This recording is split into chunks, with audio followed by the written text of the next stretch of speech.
The desert heat struck the 8 women like a physical blow as they stumbled across the Nevada Territory's unforgiving terrain, and their crimson silk chipao torn and bloodied from their desperate flight. Leon clutched the hand of 16-year-old Mei Lin, whose terrified whimpers had given way to exhausted silence. Behind them, the thunder of hooves grew closer with each passing second. Jade pressed her free hand to her swollen belly, feeling the baby shift restlessly inside her as another contraction began.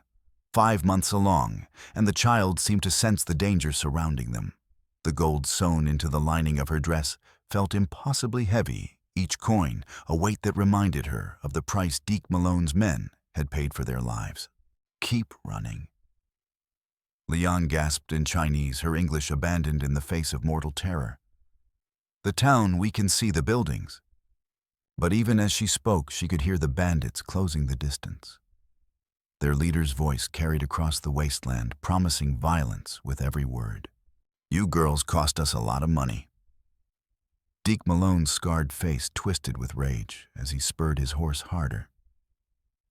"That gold belongs to us, and so do you." The women's bound feet never meant for running left bloody prints in the alkali dust. Their elaborate wedding hairstyles had come undone hours ago, black hair streaming behind them like battle flags. They had been purchased as brides, but they had become something far more dangerous witnesses to plans that could destroy an entire town. Raven's Bluff shimmered in the distance like a mirage of salvation. But would its weathered buildings offer sanctuary, or would they find only more enemies waiting? Sheriff Amos Graves stood on his office porch, methodically checking his Colt .45 as he watched the morning bustle of Raven's Bluff. At 42, his face bore the lines of a man who had seen too much violence and carried too much guilt. The silver star on his vest caught the early light, but its weight had grown heavier with each passing day since the fever outbreak 6 months earlier. The wooden signs he had nailed throughout the town told the story of his failure in stark black letters. "No foreigners allowed," by order of Sheriff Graves. 37 people had died in the outbreak, including Deputy Bradley's twin sons and the banker's young wife. The whispered accusations had grown louder each day. Chinese railroad workers passing through town just before the sickness began. Fear had found a target, and Amos had given it legal authority. But in the quiet hours before dawn, when sleep refused to come, Amos carried a different burden entirely. Sarah's death 3 years ago had hollowed him out, leaving only duty and rage to fill the empty spaces. He should have been escorting that stagecoach to Cedar Falls, should have been there to protect her from the outlaws who killed 6 passengers and vanished like smoke on the wind. The survivor's description had burned itself into his memory: a tall man with a distinctive scar running from temple to jaw, wearing silver spurs that caught the light. Tom Bradley emerged from the jail keys jangling from his belt.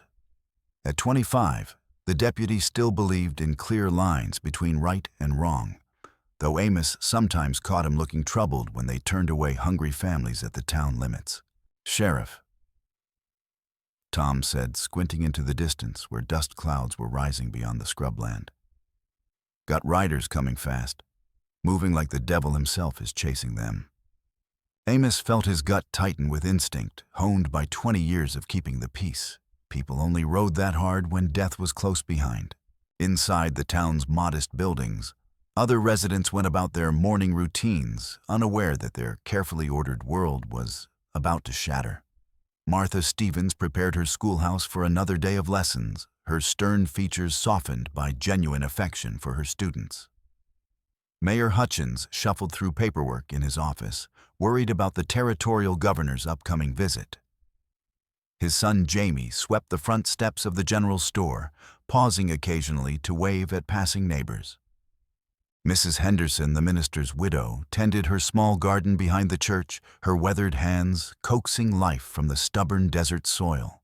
She had been the loudest voice demanding Amos enforce the anti-foreigner laws, driven by grief over her husband's death in the outbreak and a desperate need to blame someone for her loss.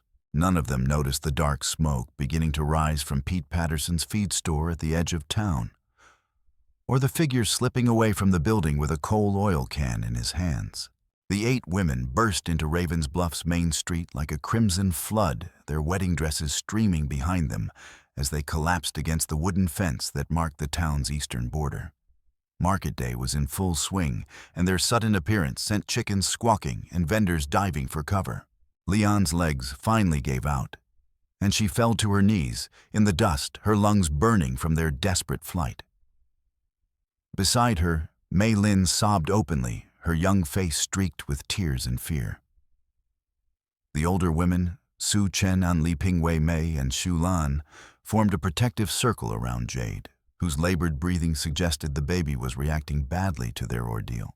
"Please," Leon gasped in broken English, addressing the growing crowd of townspeople. "Help us. They want to hurt us." The thunder of approaching hooves silenced her plea, as 6 armed riders thundered into the street, their horses rearing and snorting as they formed a menacing semicircle around the cowering women. At their head rode a tall, lean man, whose scarred face held the cold confidence of a professional killer. Deke Malone dismounted with practiced grace, his distinctive silver spur catching the sunlight as his boot hit the dusty ground. A distinctive turquoise and silver bracelet adorned his right wrist, an unusual piece of jewelry for a hardened outlaw. His pale eyes swept over the women with proprietary satisfaction before fixing on Sheriff Graves. "Sheriff." He called out, his voice carrying the lazy authority of a man accustomed to getting his way. "Name's Deke Malone, and these girls belong to me and my boys. They're carrying something that don't belong to them, and they got information we need back." Amos stepped forward, his hand resting on his gun butt. Something about Malone's appearance nagged at him, not just the scar that matched the stagecoach survivor's description, but something else. Something familiar. "They're on my town's property now," Amos replied carefully. "You got papers proving ownership." Deke laughed, a harsh sound that sent chills down several spines. "Papers, Sheriff. These are Chinese girls we bought fair and square from the Copper Creek mining camp. Cost us $200 each, plus the gold we let them carry for safekeeping. Now they've run off with both." "What gold?" Amos demanded. "Why don't you ask them?" Deke suggested with mock innocence. "Check them fancy dresses they're wearing. Might find some interesting surprises sewn into the fabric." The crowd behind Amos grew restless, their fear of foreigners warring with basic human decency. Mrs. Henderson pushed to the front, her face flushed with righteous anger. "Send them away, Sheriff. Your own law says no foreigners allowed. We don't want their kind bringing sickness back to our town." Other voices joined her cry, but Amos barely heard them. His entire attention was focused on the bracelet on Malone's wrist, turquoise and silver, in a distinctive pattern of thunderbirds. He had seen that bracelet before 3 years ago, when he had knelt beside Sarah's body on a lonely stretch of desert road. She had torn it from her killer's wrist during the struggle, and he had buried it with her, thinking it might be the only justice she would ever receive. But here it was identical in every detail on the wrist of the man who now threatened these 8 terrified women. Either Deke Malone had killed Sarah himself, or he had been close enough to the killer to claim a trophy. Amos drew his Colt and fired 2 warning shots into the air, the crack of gunpowder temporarily silencing both the crowd and the bandits.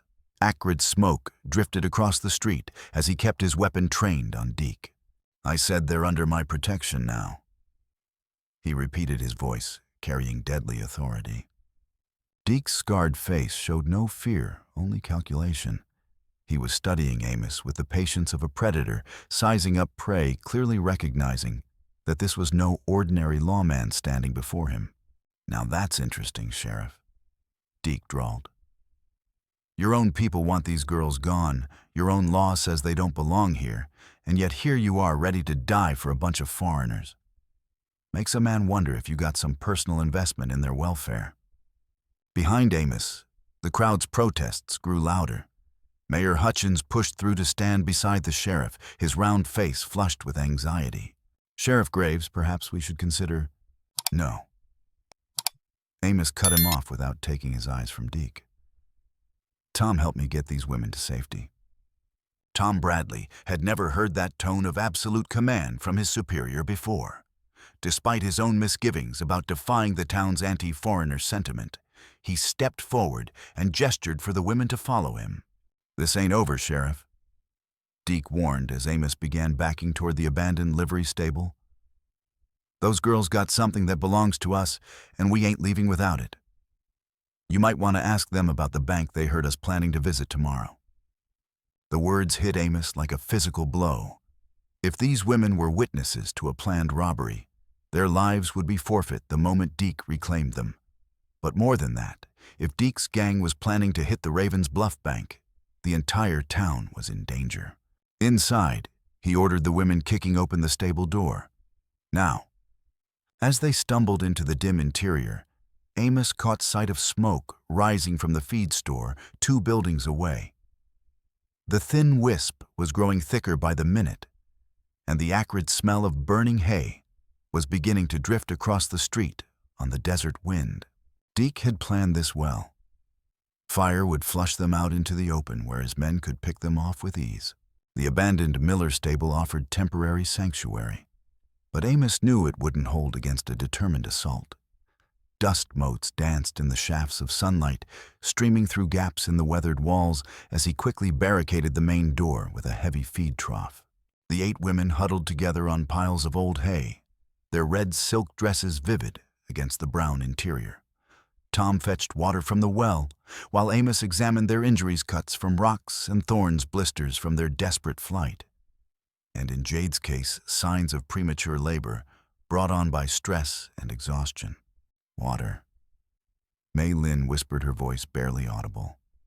She was the youngest, barely 16, and her dark eyes held the 1,000-yard stare of someone who had seen too much violence. As Tom helped the women drink, Leon approached Amos with cautious dignity. Despite her torn clothing and exhausted state, she carried herself with the bearing of an educated woman. "I am Leon," she said carefully, pronouncing each English word with precise deliberation. "We are grateful for your protection, Sheriff. But you must understand, these men, they are more dangerous than you know." "Tell me," Amos said simply. Leon reached into her dress and withdrew a folded document, its edges torn and stained with what looked suspiciously like dried blood. She handed it to Amos with trembling fingers. The paper was a marriage contract, written in both Chinese and English, detailing the sale of 8 women to members of Deke Malone's gang for $200 each. But it was the handwritten notes in the margins that made Amos's jaw tighten with growing anger. First National Bank of Ravens Bluff, Tuesday noon, 6-way split. Guards changed at 11:30. They made us listen while they planned. Leon explained, her voice dropping to a whisper.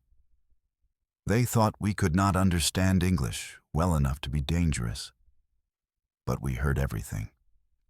The bank robbery, the escape route, even the names of men in other towns who would help them.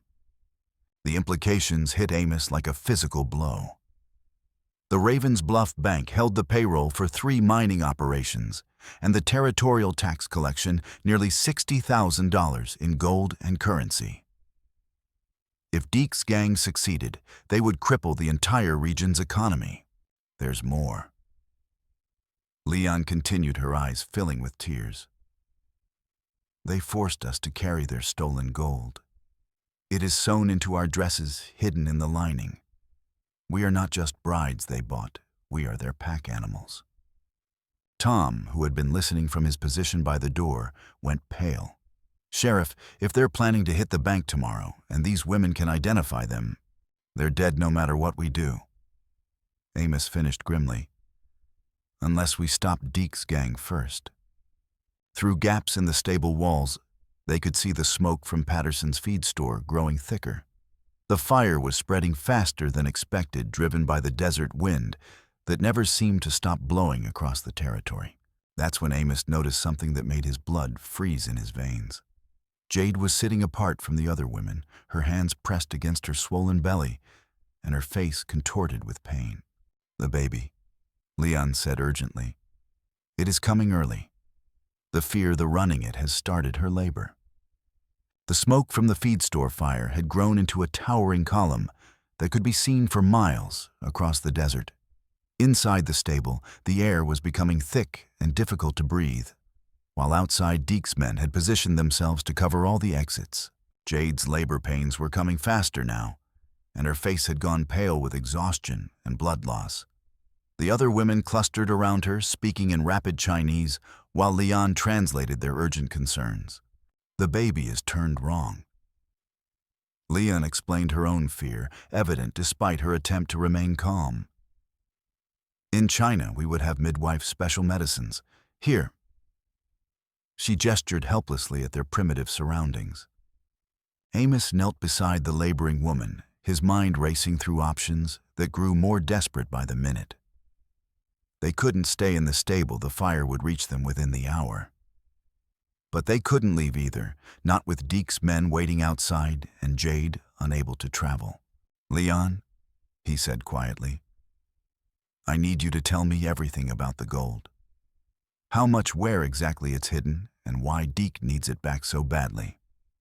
Leon looked confused by the urgency of his question, but she began tearing at the inner lining of her dress with shaking hands. Hidden between layers of silk were dozens of small gold coins, each one worth a month's wages for most working men. "Every dress has gold," she explained. "Maybe $4,000 or $5,000 each. But this is not why they chase us so hard. The gold they can steal more. But we heard their plans for many robberies, not just your bank. We know names of men in other towns, places they hide, routes they use. We are, what is English word? Witnesses. Evidence." Amos supplied grimly. "Your evidence that could bring down their entire operation." A bullet splintered through the stable wall just above their heads, sending wooden fragments flying across the hay-strewn floor.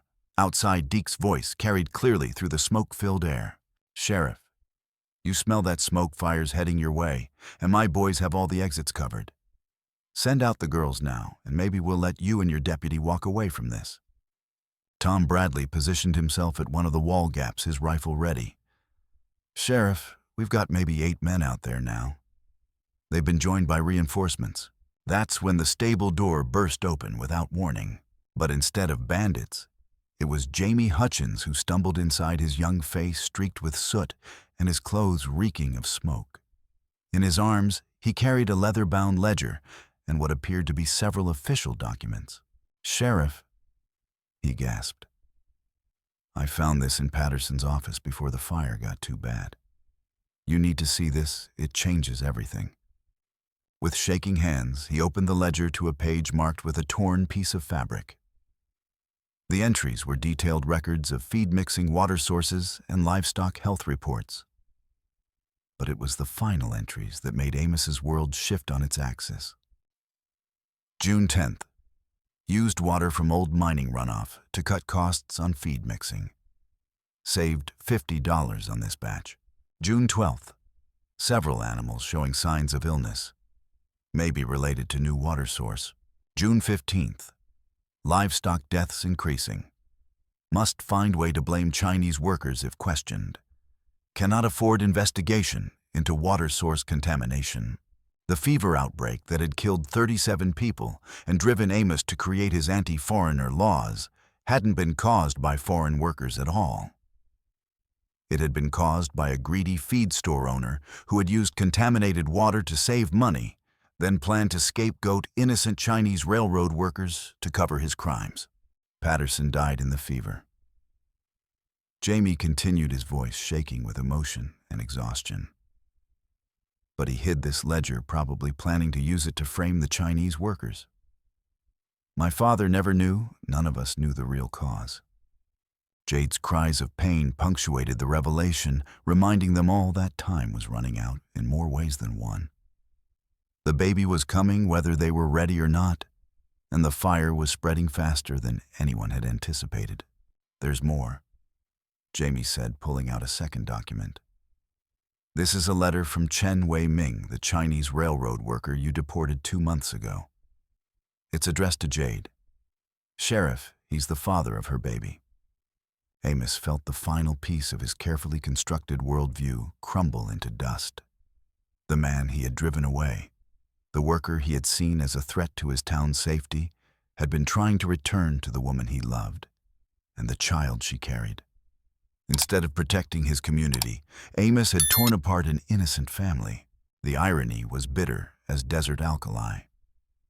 His strict enforcement of anti-foreigner laws, born from grief and fear, had led directly to this moment where 8 innocent women faced death because he had driven away the very people who might have warned the town about Deke's gang earlier. The fire reached the stable's eastern wall like a living creature made of hunger and rage. Flames licked through gaps in the weathered planks, while smoke turned the air thick as soup.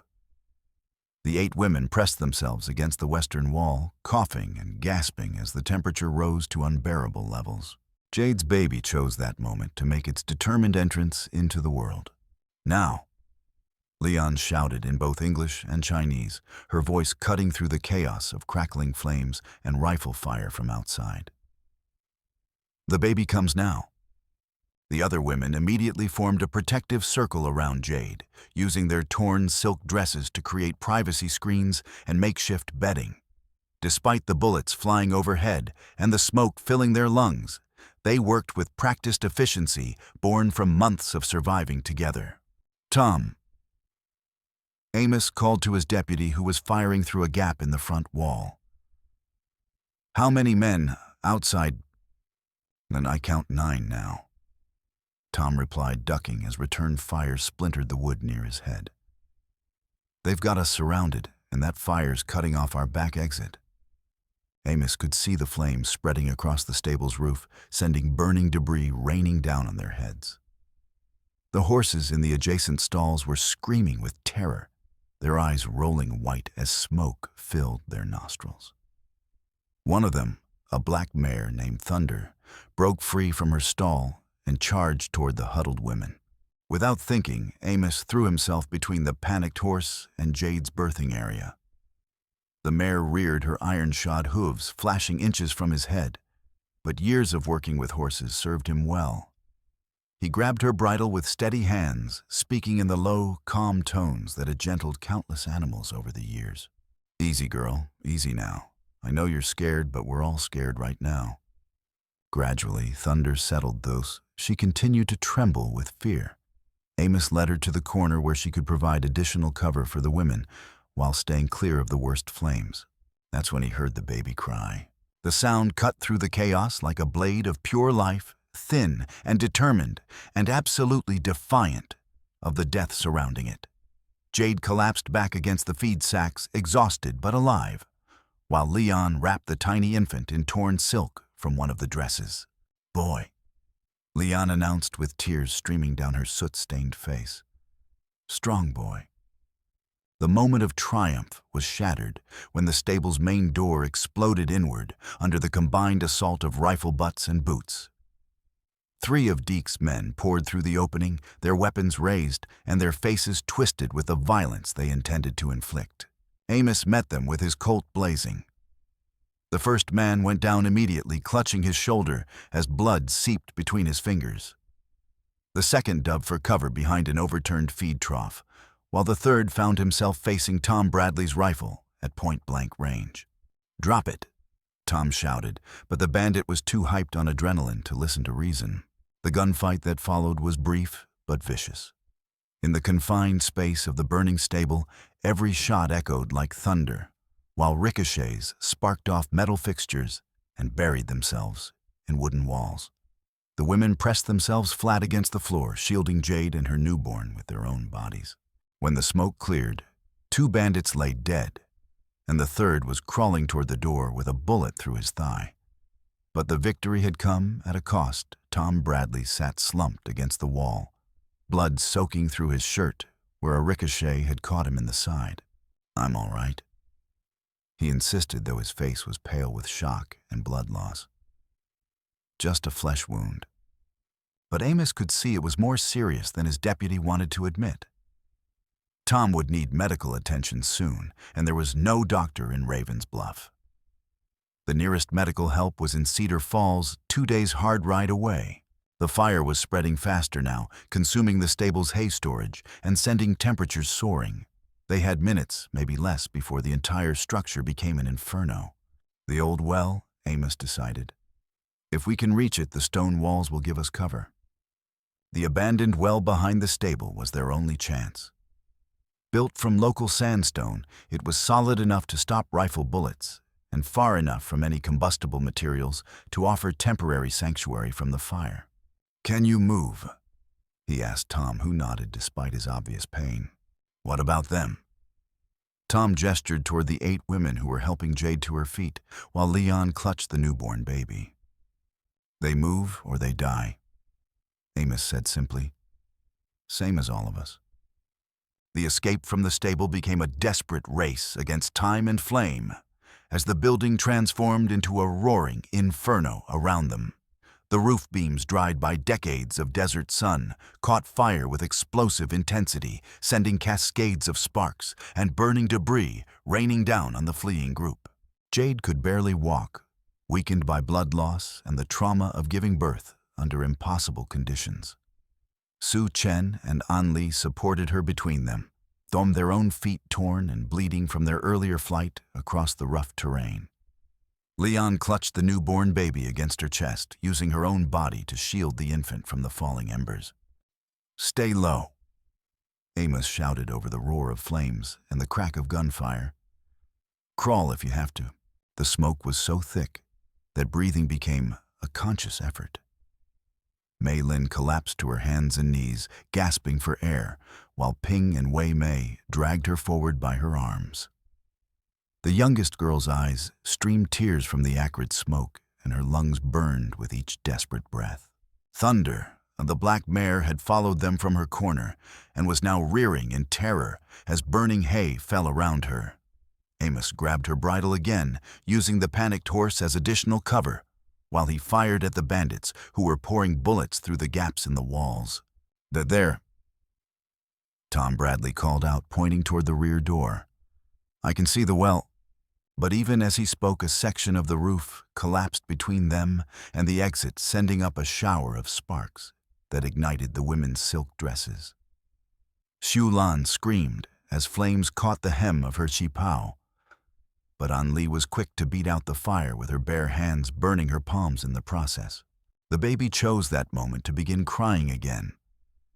Not the strong, defiant wail of his earlier announcement, but the thin, desperate sound of an infant struggling to breathe in smoke-filled air.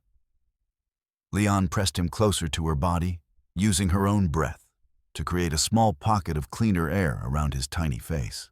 "Le move," Amos commanded, kicking open what remained of the rear door. Now, the dash across 50 yards of open ground to the old well became a gauntlet of deadly crossfire, as Deke's men positioned themselves behind rocks and scrub brush with clear lines of sight. The women stumbled across the rocky terrain, while bullets kicked up spurts of dust all around them, some passing so close they could hear the whistle of their passage. Jade collapsed twice during the run, her legs finally giving out from exhaustion and blood loss. Each time her fellow captives lifted her up and carried her forward, refusing to leave anyone behind, despite the mortal danger. Their red silk dresses, so beautiful and festive just hours earlier, were now torn and stained with blood dust and smoke. The stone well offered blessed protection from the crossfire, its circular wall 3 feet high and solid enough to stop rifle bullets. But Deke had positioned his men in a perfect semicircle, turning their refuge into a trap with no escape route. "You can't stay there forever, Sheriff," Deke called out from behind a cluster of boulders 30 yards away. His scarred face was visible in the gaps between the rocks, twisted with rage and frustration. "Give us the girls and the gold, and maybe I'll let you die quick instead of slow." "Go to hell, Malone," Amos shouted back, checking his ammunition. He was down to 8 bullets, and Tom was in no condition for sustained fighting. The deputy sat slumped against the well's inner wall, his face gray with shock and his shirt soaked with blood from his wound. The desert sun beat down mercilessly on their exposed position, and they had no access to water, despite being sheltered by a well that had been dry for over a decade. Maylene's lips were already cracking from dehydration, and the baby's cries were growing weaker by the hour. "Leon," Amos said quietly, "show me the gold again." With trembling fingers, she tore open more of the inner lining of her dress, revealing the carefully sewn pockets that contained dozens of small gold coins. Each dress contained a fortune in stolen wealth, the proceeds from Deke's previous robberies distributed among the women for safekeeping during their forced journey. "Altogether, maybe $40,000, she whispered. "But Sheriff, this is not just money. Each coin is marked with mine stamp bank mark. If authorities find these, they can trace back to every robbery Deke's gang has committed."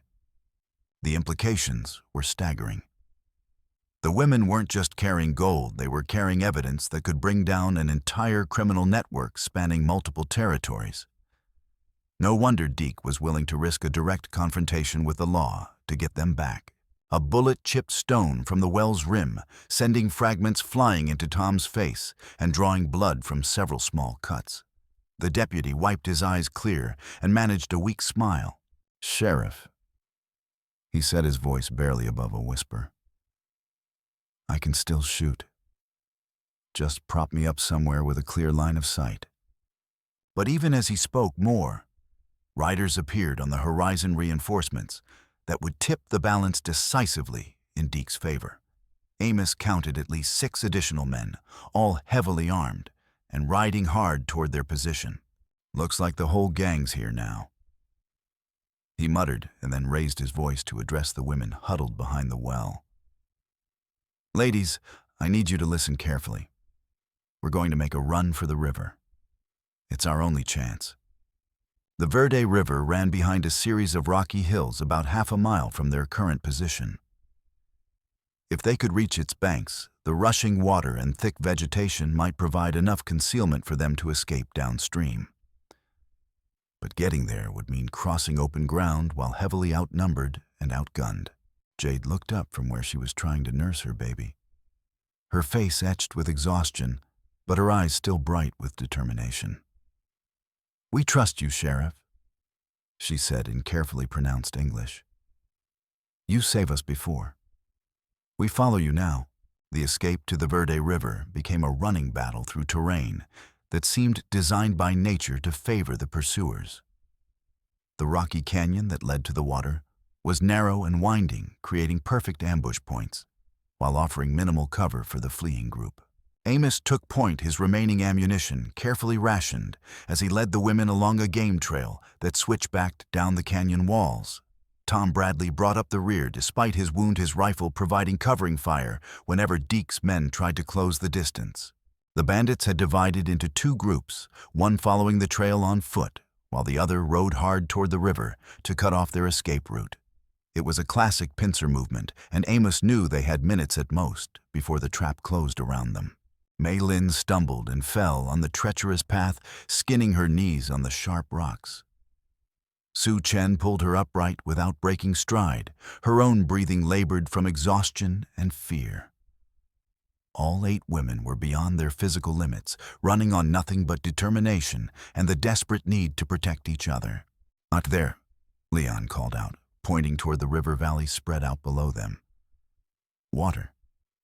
The Verde was running high from recent mountain rains, its muddy current swollen and dangerous.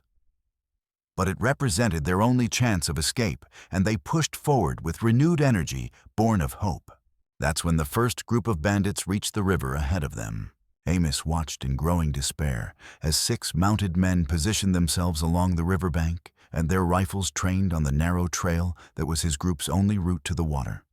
They were trapped between hammer and anvil, with nowhere to run and no way to fight their way through. But as he watched, something unexpected happened.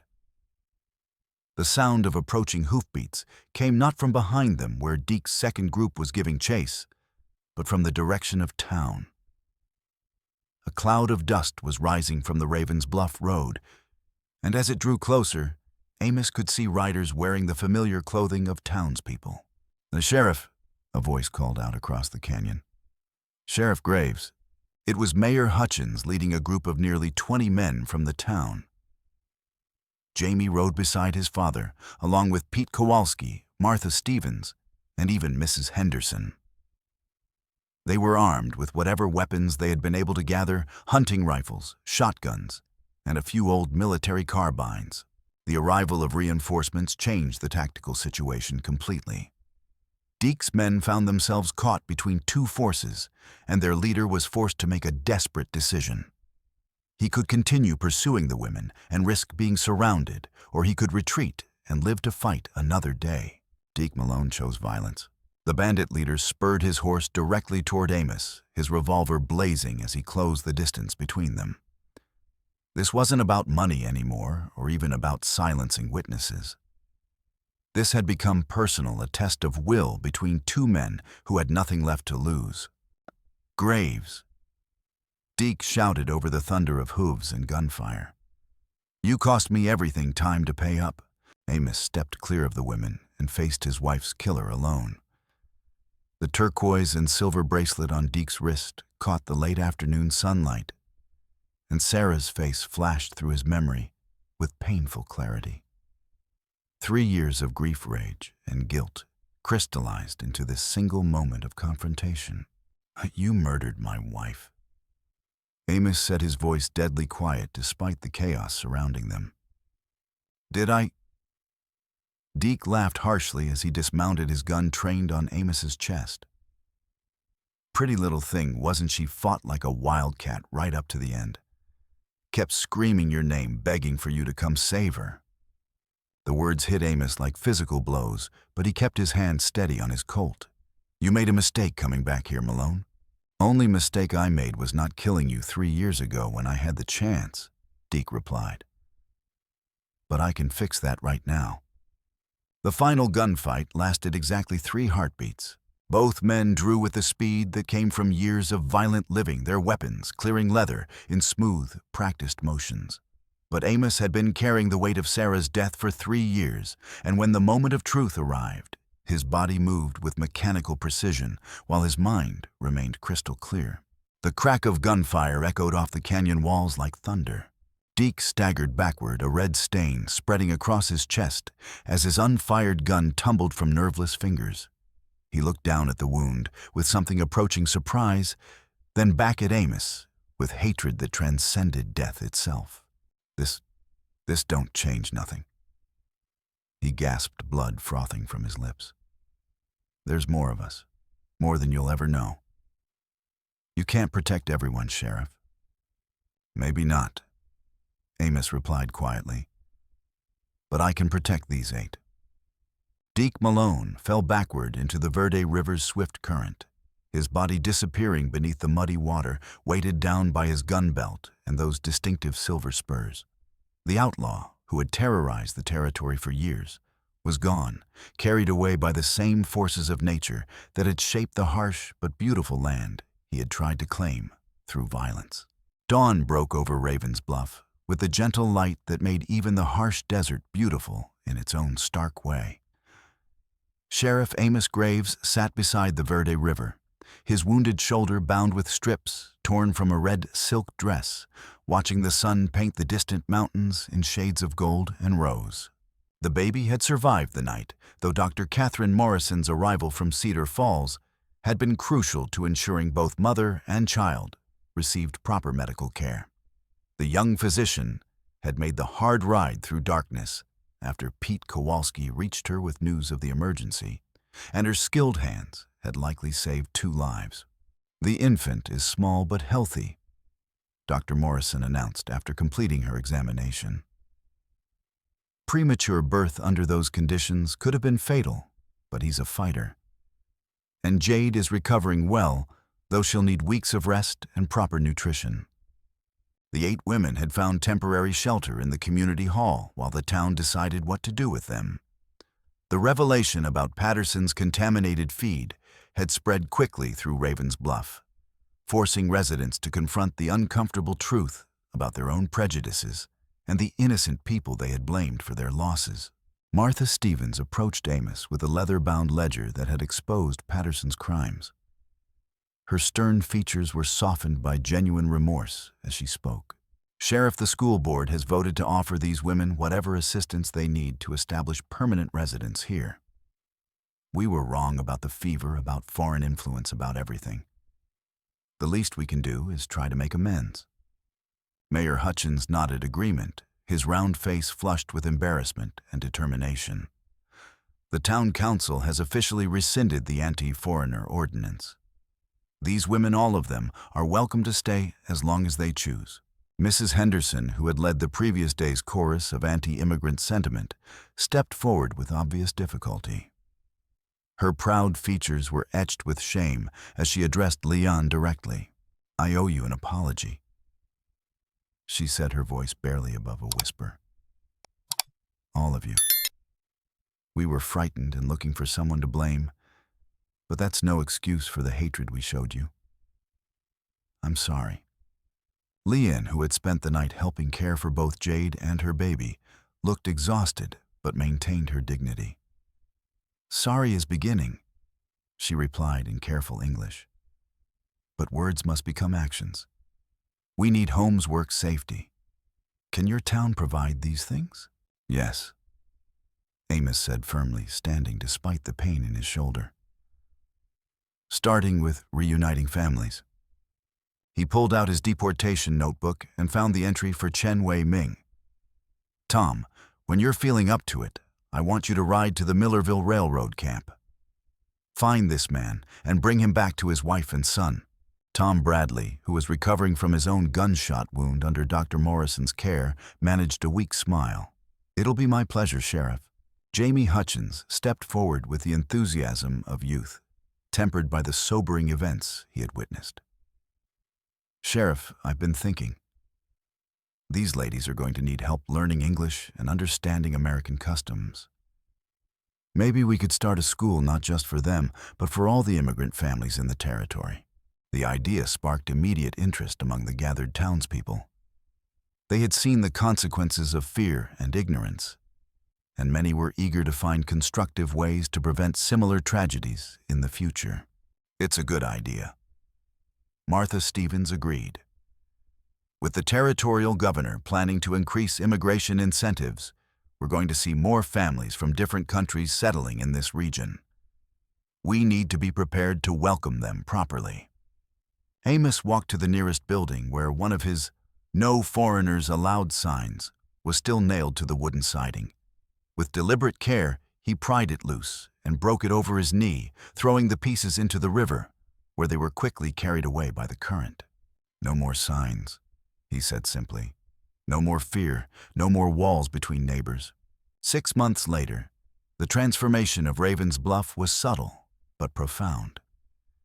The town looked much the same to casual visitors, the same weathered buildings, the same dusty streets, the same harsh beauty of the desert landscape.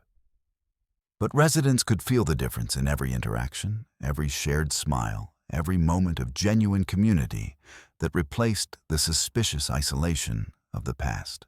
The 8 Chinese women had found their places in the fabric of the town with varying degrees of integration.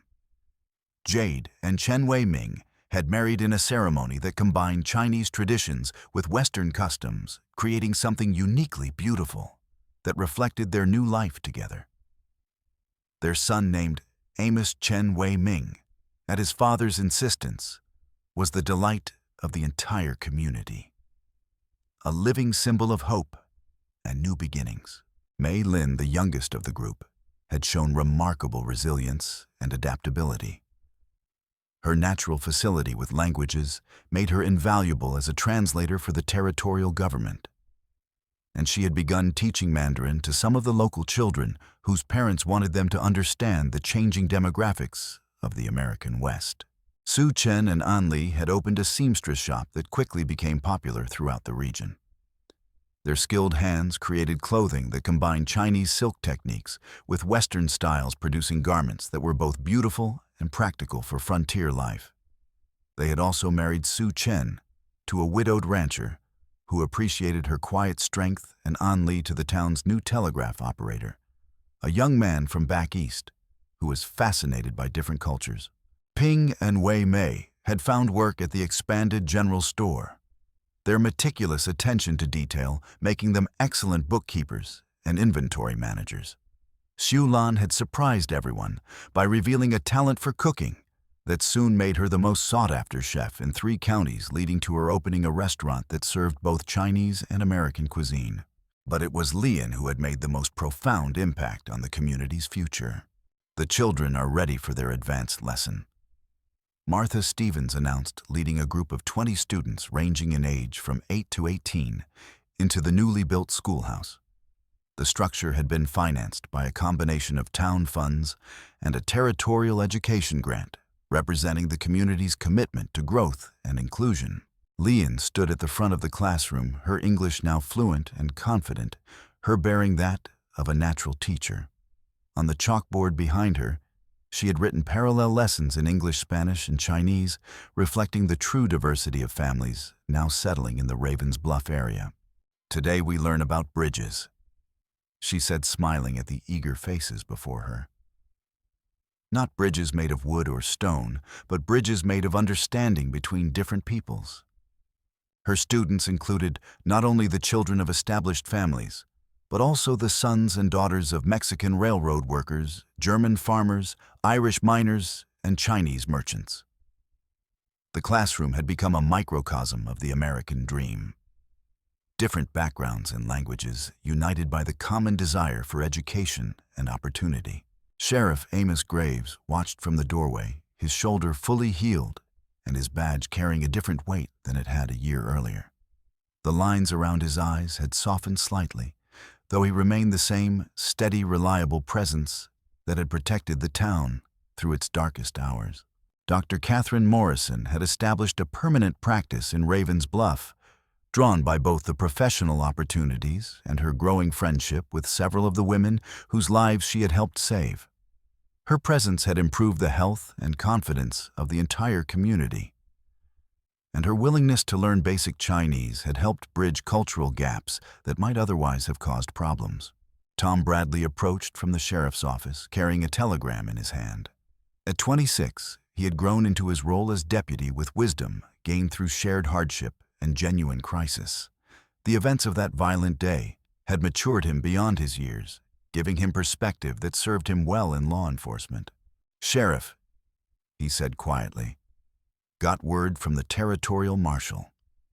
They've rounded up the last members of Deke's network, 17 men in custody across 4 territories. With the evidence those ladies provided and the testimony of the survivors, the whole operation is finished." Amos nodded, filing the information away. Justice had been served, but it felt less important than it once had. The real victory wasn't in punishing criminals, but in building something better from the ashes of tragedy and misunderstanding. "There's something else," Tom continued, lowering his voice. "The territorial governor wants to offer you a position as U.S. Marshal. Comes with authority across the multiple territories and a substantial increase in pay." A year earlier, such an offer would have represented everything Amos thought. He wanted the chance to hunt down criminals across a wider area, to make a difference in the fight against lawlessness that plagued the frontier. It was the kind of career advancement that men killed for in the territorial justice system.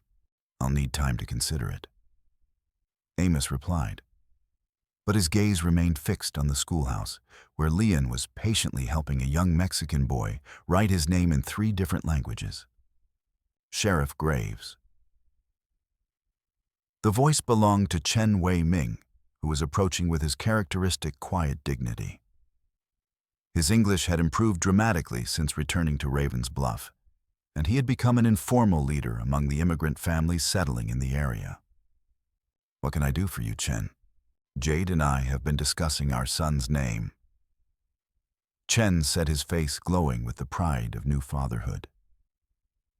"We want to give him a middle name to honor the man who saved his mother's life and made our family possible.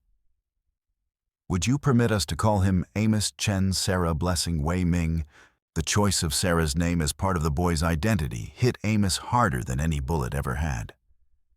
The gesture acknowledged not only his role in saving the women, but also the wife whose death had set him on the path that led to that moment of choice between fear and compassion. "I would be deeply honored." He managed to say, his voice rougher than he intended. That evening, as the sun set over the mountains and painted the desert in familiar shades of gold and crimson, Amos sat on his porch performing his nightly ritual of cleaning his revolver.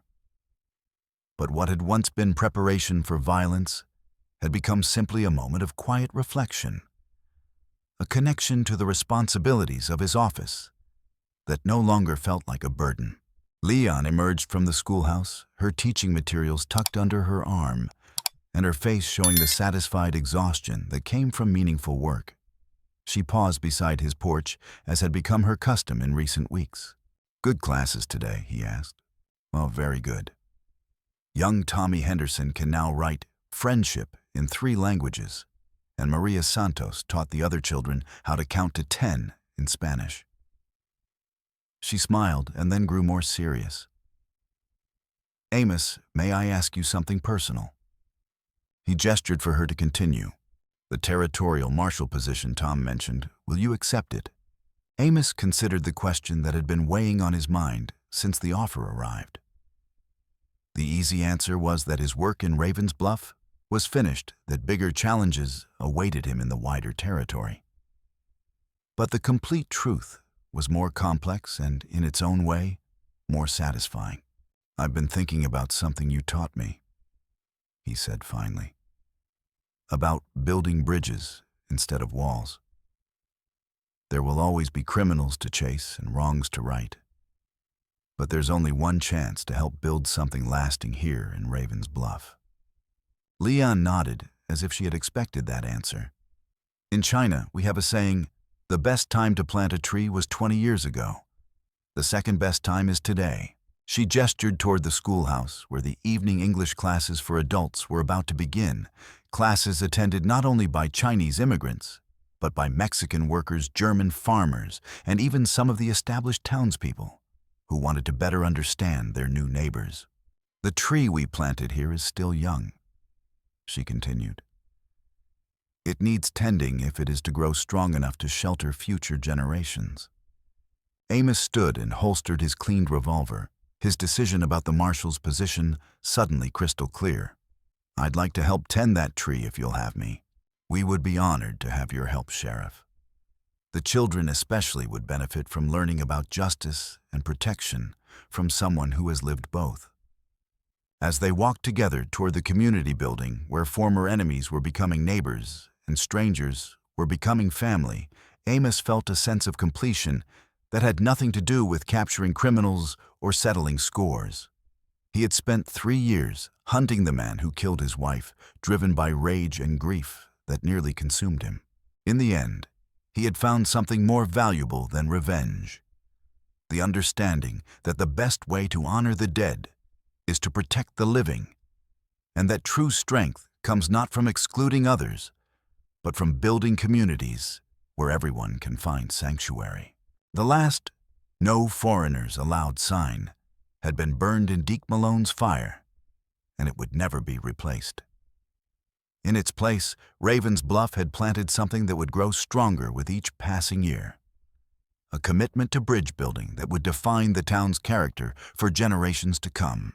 Sheriff Amos Graves had finally learned the difference between justice and revenge, between protecting and isolating, between building walls and building communities. The badge on his chest still carried weight, but now it was the weight of hope rather than the burden of bitterness. Sarah would have been proud.